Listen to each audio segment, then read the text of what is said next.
साहब देख रहे हो कि बांग्लादेश में अल्पसंख्यकों को टारगेट करा जा रहा है, टारगेट करके मारा जा रहा है, इस पर क्या प्रतिक्रिया है? मैं यही साहब स्पष्ट पर प्रतिक्रिया देना चाहता हूँ। सबसे पहले भारत सरकार संज्ञान ले, क्योंकि मानवता की बात भारत ही केवल पूरे विश्व के अंदर कर रहा है। जो लोग इंसानियत की बात कर रहे हैं वो इंसानियत की बात करके इंसानियत को तार तार कर रहे हैं। आज हम लोगों ने जिस स्थिति को बांग्लादेश के अंदर देखने का कार्य कर रहे हैं, आप बताइए, बांग्लादेश के अंदर स्टूडेंट प्रोटेस्ट बताया जा रहा है। 2 महीने का प्रोटेस्ट है ये, केवल 2 महीने के प्रोटेस्ट में आप बताइए कि उस देश की प्रधानमंत्री को भागना पड़ गया। क्यों भागना पड़ गया? क्योंकि उस देश के कट्टरपंथियों ने उस देश की जनता के ऊपर बर्बरता करना शुरू कर दिया। प्रधानमंत्री को जान से मारने तक का भी पूरा प्रयास कर दिया। आप बताइए ना, जिस देश की 99% जनता अपने घरों के अंदर छुप के बैठी हुई है, केवल 1% से भी कम जनता आज हिंदुओं के ऊपर वहां बर्बरता कर रही है। आप बताइए, आज हमारा विपक्ष क्या कह रहा है? विपक्ष के लोग क्या कह रहे हैं कि देश के अंदर ये क्रांति आई है, बांग्लादेश के अंदर तख्त बदल दिया, ताज बदल दिया। अगर तख्त बदलना, ताज बदलना, इसे आप युवा शक्ति को कहना, देश को बता रहे हैं कि अगर ऐसी युवा शक्ति है, तो मैं सारे विपक्ष से कहना चाहूंगा, कान खोलकर और आंख खोलकर एक बात ध्यान से सुन लो। क्या देश के अंदर आप सेम बांग्लादेश की युवा शक्ति का आह्वान करेंगे कि देश की जनता, भारत की जनता भी ऐसा ही प्रोटेस्ट करके दिखाए, जिसका ये आज डर दिखाने का काम कर रहे हैं कि नरेंद्र मोदी भी भाग जाएगा? अगर ऐसा प्रोटेस्ट, आतंकी प्रोटेस्ट, महिलाओं के साथ बर्बरता, बच्चों के साथ बर्बरता, मानवता के साथ बर्बरता, वैश्विक स्तर पर बर्बरता दिखाकर पूरी दुनिया को डराने का काम कर रहे हैं, लोगों को मार मार कर टांगा जा रहा है। एक 14 साल की बेटी के साथ 47 जिहादियों ने आज बलात्कार किया। आप बताइए ना, ये कौन सा प्रोटेस्ट है? प्रोटेस्ट के नाम पर देश को अगवा कर लिया। प्रोटेस्ट के नाम पर कट्टरपंथियों ने देश के अंदर अपने ही मुस्लिम राष्ट्रपति को भागने पर मजबूर कर दिया। आप बताइए, इस देश के अंदर, दुनिया के अंदर 57 मुस्लिम कंट्रियां हैं। 57 मुस्लिम कंट्रियां होने के भी बाद शेख को, आप बोलिए हसीना शेख को मुस्लिम कंट्रियों में जगह नहीं मिली। कहाँ मिली? भारत के अंदर। उसी भारत के अंदर जिस भारत के लोगों को वहां मारा जा रहा है, हमारे हिंदू भाइयों को मारा जा रहा है। आप बताएं एक बात, क्या मोदी जी आपको नहीं दिख रहा है कि समय आ गया है शस्त्र खरीदने का? अरे हिंदुओं, अगर आज भी नहीं जागे तो घर के लिए सरिया, मकान और ये घर बनाना, रोटी कपड़ा मकान छोड़ दो, क्योंकि रोटी कमाओगे ना तो छिन जाएगी, यही कट्टरपंथी छीनेंगे। कपड़े अगर तुम पहनोगे, तुम्हारी बहन बेटियों के कपड़े भी यही उतारेंगे, और अगर मकान बनाओगे तो मकान भी जला देंगे। अरे रोटी कपड़ा मकान केवल जरूरत है, अगर धर्म के साथ नहीं खड़े हुए, मानवता के साथ खड़े नहीं हुए, तो कैसे लड़ोगे, कैसे आगे बढ़ोगे तुम लोग? मैं भी बांग्लादेश में जो हो रहा है वो तुम सब अपनी आंखों से देख रहे हो, आंखें फाड़ फाड़ करके देख रहे हो, लेकिन तुम उस पर अमल नहीं कर रहे हो। ये तुम्हारे मोहल्ले में, तुम्हारी गली में, तुम्हारे किराए पर, तुम्हारी मंडियों में, तुम्हारी गलियों में आते हैं ये लोग, सारे के सारे आतंकवादी स्लीपर सेल रोहिंग्या, जो भारत के अंदर 4 से 5 करोड़ घुस चुके हैं। इनकी नजर तुम्हारी बच्चियों पे है, तुम्हारी माओं पे, तुम्हारी बहनों पे, तुम्हारी बेटियों पे है, तुम्हारी प्रॉपर्टीज पे है, तुम्हारी दुकानों पे है, तुम्हारी धन दौलत पे है। ध्यान रखना, आज तो हम यहाँ पर आकर के खड़े होकर चिल्ला रहे हैं, जो हमास के दल्ले दलाल थे, हमास के सपोर्टर थे, वो भाई साहब हमारे को कमेंट करके बोलेंगे ये पागल हैं, ये हिंसा भड़काते हैं। भाई साहब 4-4 साल की बच्चियों का घर के अंदर घुस रहे हैं, हथियार तलवार लेकर के, सुंदर बच्चियों को, सुंदर माँ बहन बेटियों के, हमारी हिंदुओं की केवल, और खींच खींच के ले जा रहे हैं।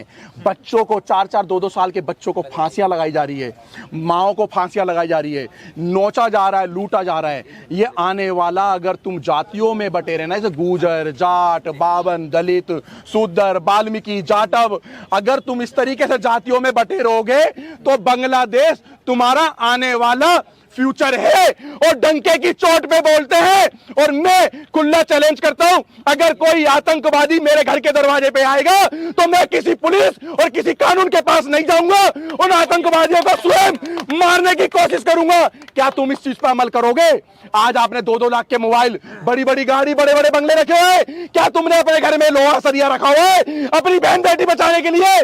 क्या तुम्हें फुर्सत ही नहीं है? तुम्हें क्लब डिस्को बार से फुर्सत नहीं है, ऐसो आराम से फुर्सत नहीं है। आज तुम्हारी गली मोहल्ले में अगर एक हिंदू अगर धर्म की बात करता है तो तुम उसे पागल कहते हो, हिंदू ही पागल कहता है उसको। भाई अगर तुम उस कार्यकर्ता और हिंदू को अगर तुम सपोर्ट नहीं करोगे तो तुम्हारा इस भारत के अंदर ही पतन हो जाएगा, भारत के अंदर ही पतन हो जाएगा। सर मैं एक चीज बोलना चाहूंगा, सुनो। मैं इस देश का दुर्भाग्य कहता हूँ जिस देश में वासुदेव कुटुंबकम के नारे लग रहे हो। मैं मोदी जी से एक चीज का निवेदन करूंगा, G20 के टाइम पे आपने वासुदेव कुटुंबकम के नारे लगाए, सही बात। अब पूरे विश्व में कहीं भी हिंदू के साथ गलत होता है तो आप क्यों आवाज नहीं उठा रहे? क्यों आवाज नहीं उठा रहे? मैं एक चीज कह रहा हूँ, मंदिर के अंदर इस्कॉन टेम्पल के जितने भी लोग पूजने वाले हैं इस्कॉन टेम्पल को, भगवान श्री कृष्ण को पूरी दुनिया के लोग मानने वाले हैं। और जो बांग्लादेश में हमारे जो भी हिंदू लोग हैं, बांग्लादेश में जितने भी इस्कॉन टेम्पल है उन्हें तोड़ा जा रहा है। तो ये लोग पूरे विश्व के जितने भी लोग हैं वो लोग हैं कहाँ? क्यों आवाज नहीं उठा रहे वो लोग? बांग्लादेश के अंदर कितनी हजारों करोड़ों की प्रॉपर्टियां थी, कश्मीर में कितने हजारों करोड़ों की प्रॉपर्टियां थी, तमिलनाडु में कितनी थी, बंगाल में कितनी थी, केरला में कितनी, सब क्या हमारे बाप दादाओं ने इन मुसलमानों के लिए बनाई थी कि तो हम बना बना करके पाई जोड़ेंगे और ये मुसलमान वहां राज करेंगे। आज तो हसीना शेख को भारत ने शरण दे दी। क्यों? हमारी भारतीय संस्कृति में कहते हैं अतिथि देवो भव।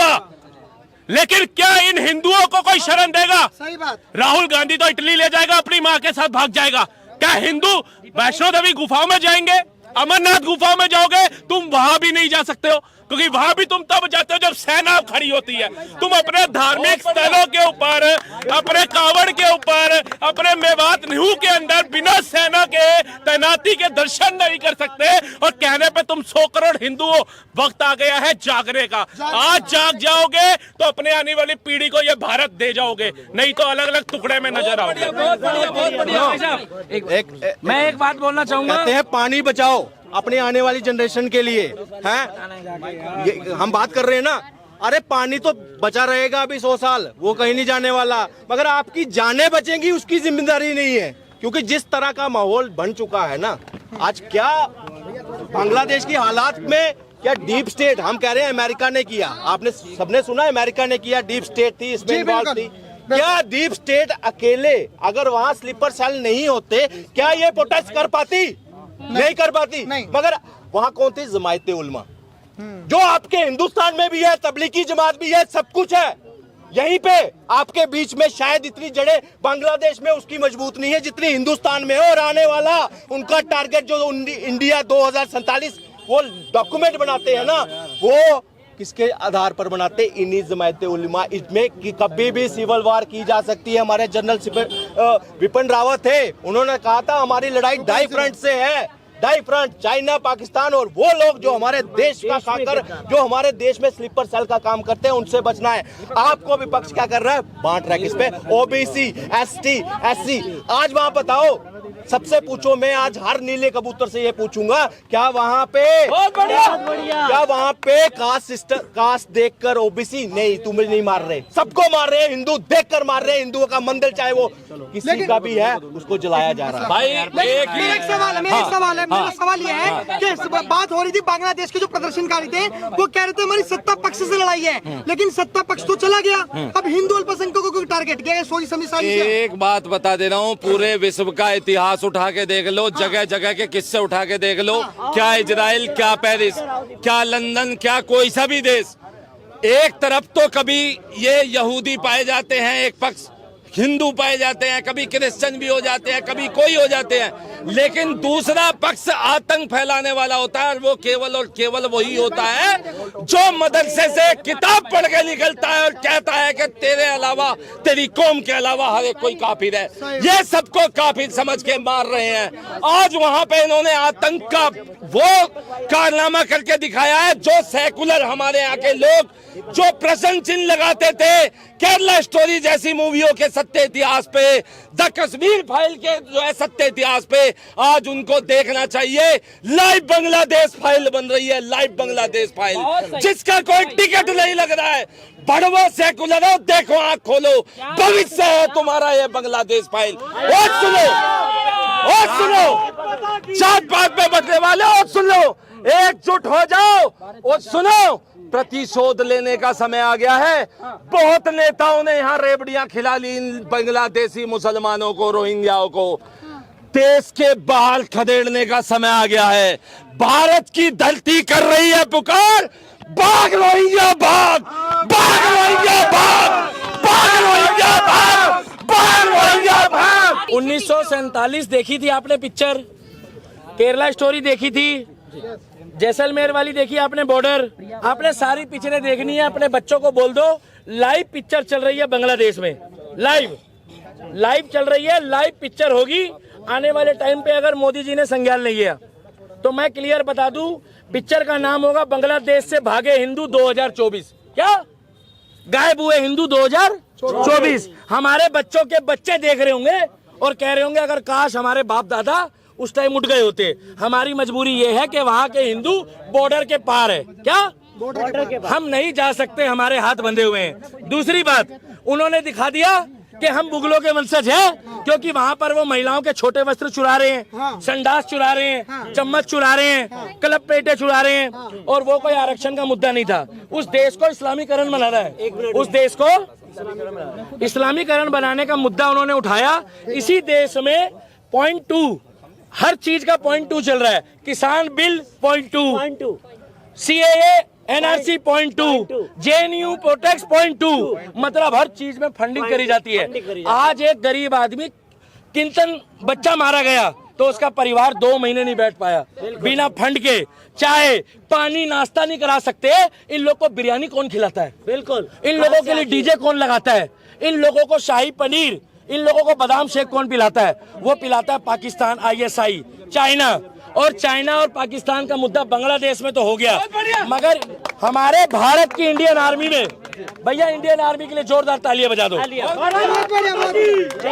हमारी इंडियन आर्मी में हमें विश्वास है, हमारी इंडियन आर्मी में हमें विश्वास है कि हमारी इंडियन आर्मी जो है वो पत्थरबाजों के और आतंकवादियों के साथ कभी नहीं हो सकती। और दूसरा, और बांग्लादेश ने दिखा दिया कि तुम्हारे खून में भी गद्दारी है, तुम्हारी कौम में भी है। और उन लोगों के लिए भाई साहब तालियां बजा दो जिन्होंने वहां पर रहने के बाद भी आज अपने आप को गर्व से हिंदू कहते हैं, मगर वो बेचारे मार खा रहे हैं मगर धर्म नहीं छोड़ रहे। और यहाँ वाले हिंदुस्तान वाले 2 बोरी चावल, 2 बोरी आटा, और अगर कैमरे में बोलने ना दिया हो तो लेफ्ट विंग में जाके राहुल गांधी के तलवे चाट रहे हैं। बहुत बढ़िया। इसीलिए लास्ट बोल रहा हूँ, अब नहीं हिंदू जागेगा तो 2024 की पिक्चर देखकर देश छोड़ के भागेगा। जय श्री राम। देखिए, मेरा कहना केवल इतना है, बंगाल में आज जो हिंदुओं के हालात है, ज्यादा समय नहीं है, वही हालात भारत में भी होंगे। उसका रीजन यही है कि हिंदुओं को आज भी इतना सब कुछ देखने के बाद भी, इन लोगों के पास में फोन है, सोशल मीडिया है, इतना सब देखने के बाद भी इन्हें रील स्क्रॉल करनी है, इन्हें गेम्स खेलनी है, लेकिन बंगाल में जो हो रहा है उसका समर्थन नहीं करना है, हिंदुओं का समर्थन नहीं करना है। इन्हें लिबरल बन के रहना है, इन्हें सेक्युलर बन के रहना है। आज भी अगर आप सेक्युलर बनते रहे तो वो समय दूर नहीं है। आज आपको बांग्लादेश में काटा गया है, कुछ समय पाकिस्तान में, कुछ समय पहले पाकिस्तान में काटा गया था, उससे पहले अफगानिस्तान में काटा गया, श्रीलंका में काटा गया, आपको कश्मीर में काटा गया। आपको पूरे भारत में ऑप्शन दिए जाएंगे कि ये रही कुरान, ये रही गीता। अगर गीता पे सर रखा तो काट दिए जाओगे, कुरान पे सर रखा तो जिंदा छोड़ दिए जाओगे। लेकिन अगर आप आज भी अपने धर्म के लिए नहीं खड़े हुए, ये वही वेस्ट बंगाल है जहाँ पे सबसे अधिक हमारे शक्तिपीठ है। वेस्ट बंगाल में दुर्गा पूजा भी इसीलिए होती है क्योंकि सबसे अधिक शक्तिपीठ उसी वेस्ट बंगाल में है। और उसी वेस्ट बंगाल की मुख्यमंत्री आज एक महिला होके उन रोहिंग्याओं का समर्थन करती है, उन मुसलमानों का समर्थन करती है जो आज हिंदुओं को मार रहे हैं बांग्लादेश में, हिंदुओं की बेटी के कपड़े उतार रहे हैं, उनका बलात्कार कर रहे हैं। किसी को शर्म नहीं है। मैं ये कहना चाहती हूँ, इनकी कौम में शर्म सिखाई नहीं जाती है। मैं कविता कहूंगा और वो कविता सिर्फ और सिर्फ बांग्लादेश के लोगों के लिए है कि ये नज्म इस नज्म का उन्वान है, सब याद रखा जाएगा। ये नज्म इस नज्म का उन्वान है, सब याद रखा जाएगा। एक काम करो, तुम हमारे बांग्लादेश में कत्ल कर दो, हम बन के भूत लिखेंगे, तुम्हारे कत्ल के सारे सबूत लिखेंगे। एक काम करो, तुम नुकीले पत्थर लिखो, हम लाल गुलाब लिखेंगे। तुम इस धरती पर जुल्म लिख दो, तुम लिखो, तुम इस धरती पर जुल्म लिख दो, तुम इस धरती पर जुल्म लिख दो, तुम इस धरती पर जुल्म लिख दो। आसमान में जय श्री राम लिखा जाएगा, सब याद रखा जाएगा, सब याद। देखिए, ऐसा है, 2 टुक में अपनी बात कहना चाहता हूँ। मैं हमेशा से इंसानियत का पक्षधर रहा हूँ, लेकिन आज बांग्लादेश में जो हालात हुआ है, हमारा भी जो है वो सर का पारा चढ़ गया। चूंकि एक लिमिट तक ही इंसानियत को देखा जाना चाहिए। और 2 लाइन में कहना चाहता हूं कि बहुत हो गया लुक्का छिपी, बहुत हो गया लुक्का छिपी, अब तो आगे आना ही होगा। और बाढ़ में गया भाईचारा, अब भारत को हिंदू राष्ट्र बनाना ही होगा, अब भारत को हिंदू राष्ट्र बनाना ही होगा। जो है यूसीसी का विरोध करते थे, जो एनआरसी का विरोध करते थे, आज वही कांग्रेस पार्टी के नेता कह रहे हैं कि मोदी जी को, प्रधानमंत्री को वहां के हिंदुओं का समर्थन करना चाहिए, हिंदुओं को वापस बुलाना चाहिए।